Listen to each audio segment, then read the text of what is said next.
Hello, amazing people. This is Dove Marcus, director of healthcareraw.com. Just wanted to do a quick shout out to all my amazing patients who are listening. I'm so proud of you guys for being brave and awesome. You have inspired me.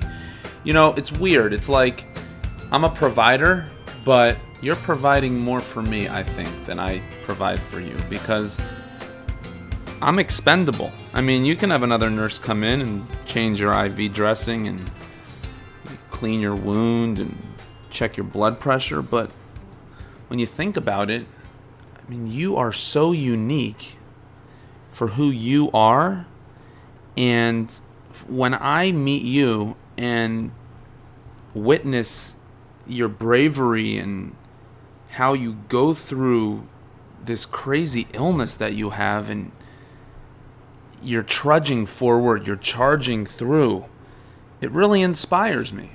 And that's how I try to look at healthcare, working in healthcare. You know, healthcare is a big beast. It's a crazy thing. I have this conversation with my patients like every single day, especially with older people.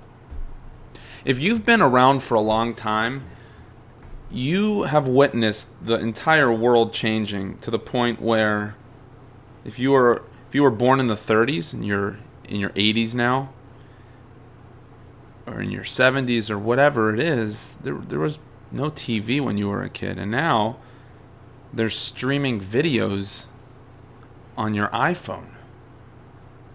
I mean, that's one little thing of how the world has changed. Then there's medicine. Okay, so this is a healthcare podcast. Let's talk about how medicine has changed.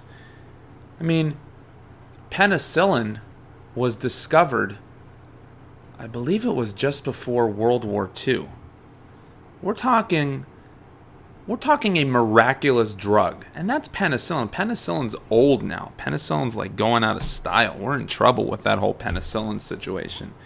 You've got robotic surgery. Half the people who I treat would be dead if not for the medical marvels of our age. I mean, healthcare is an amazing, that's why I call it a beast. It's like this thing that just developed, and here we have it, and now we're kind of taking it for granted. And now healthcare is this thing. You say to someone, hey, what's up with healthcare? Oh, healthcare sucks. Healthcare sucks. Like, okay, well, there are certain aspects of healthcare which suck. Excuse my language. I hope this doesn't bother you when I say that word. I would get soap in my mouth when I was a kid if I would say sucked. But hey, things change, I guess.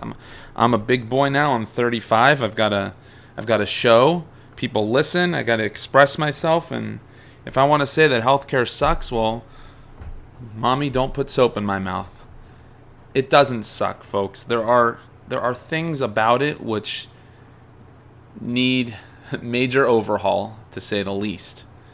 But for what it is, the ability to save lives on such a scale is unheard of in the history of humanity. So why is it that when I'm talking with just any random person and I say, hey, what do you think about healthcare? Oh, healthcare's in trouble. You know, I talk about this with Elizabeth Scala in our interview. I was having a conversation with a friend of mine who took some concept, not medical, he took some kind of concept and wrote a book on it and sold it to corporate America. And basically he took this idea and applied it to sales. And I called him. I said, hey, let me take nursing care, and apply it to other situations in life, so that, let's say, salespeople working for some big corporation, they can have a new perspective on how to deal with their sales. For example, the eye contact in nursing care is so powerful.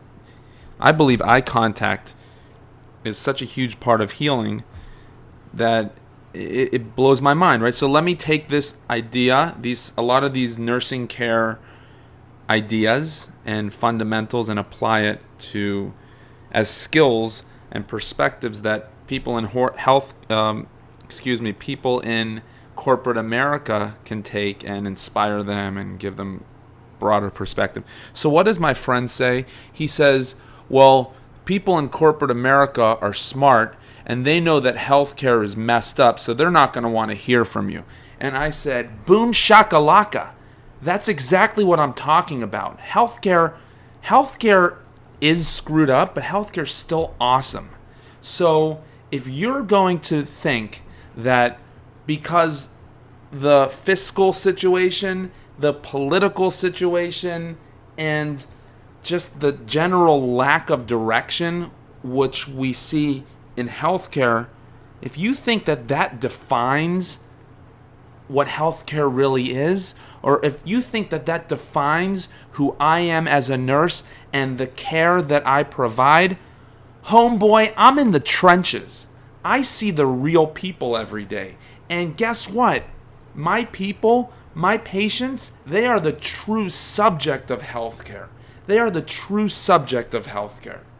So when you think about it, I'm sitting there working in home care, and I'm talking face to face with someone who just got out of the hospital, and I say to them, here we are in the trenches.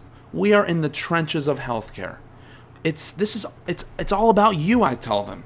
Healthcare is all about you. And then I try to, half the time, the people who had just gotten out of the hospital, they've got some mad complaints. They say, I just got out of the hospital and I feel like I was on a conveyor belt. I feel like I was in a factory. Or I met 100 people and no one seemed to notice me. People were so focused on their work that they weren't able to take even a few moments to tell me what was going on, or they just didn't see me. I see that it's the same kind of complaints over and over, and I call that a general lack of awareness, on the part of healthcare. So, how do we fix it? That's the big question. How are you going to, Dove? Okay, you got your microphone, you got the poster on your wall, you got your website, Healthcare Raw, you got your cool stuff, you got your radio voice. How are you going to change healthcare? Healthcare is 1/6 of the U.S. economy. 1/6 of the U.S. We're talking billions, trillions of dollars, billions, trillions. I mean, we're talking such a powerhouse. I'm a nothing, right? You remember that movie Ants? You ever watch Ants? A-N-T-Z? It's one of my favorite movies, right? The ant, he's in a colony. I forgot the actors. I remember Sylvester Stallone was that soldier ant who, you have to watch the movie. But in the opening scene, the main character, and I'm going to kick myself for not remembering his name, he's sitting in a psychiatrist's office, and he's talking about the life of a worker ant in a colony, and he says, I feel so insignificant. And the psychiatrist says, congratulations for figuring that out. You are insignificant. So while that's a parody on life, right? It's easy for anyone working in healthcare to feel, I'm insignificant. Well, I battle that every day. But what I also realize is that I'm not insignificant because I'm one of the guys in the trenches. I'm one of those soldiers who gets the war done.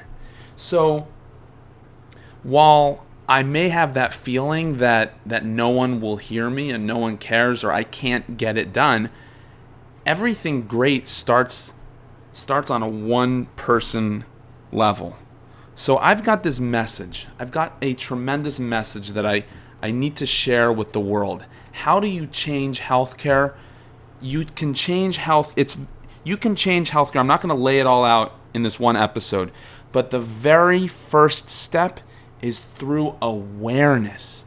It amazes me that people can go through their careers in healthcare with having gone through, let's say you're a nurse, you went through those first semester where they talk about the purpose of nursing, and then you have your boards, you'll see a few questions on that. What's my scope of practice? And then when you're done with it. You start getting into the technicals of your job, and you can become one of those people who walks into a patient's room and does your task, you do your task, and then that's the end of the story. Right, that's because you've lost your focus. You've lost your sense of purpose. So let's focus on the focus. The first step to changing healthcare is refocusing. Let's work on refocusing our purpose, and through that, we will be able to change healthcare one person at a time. Thank you so much for listening, and have an amazing day.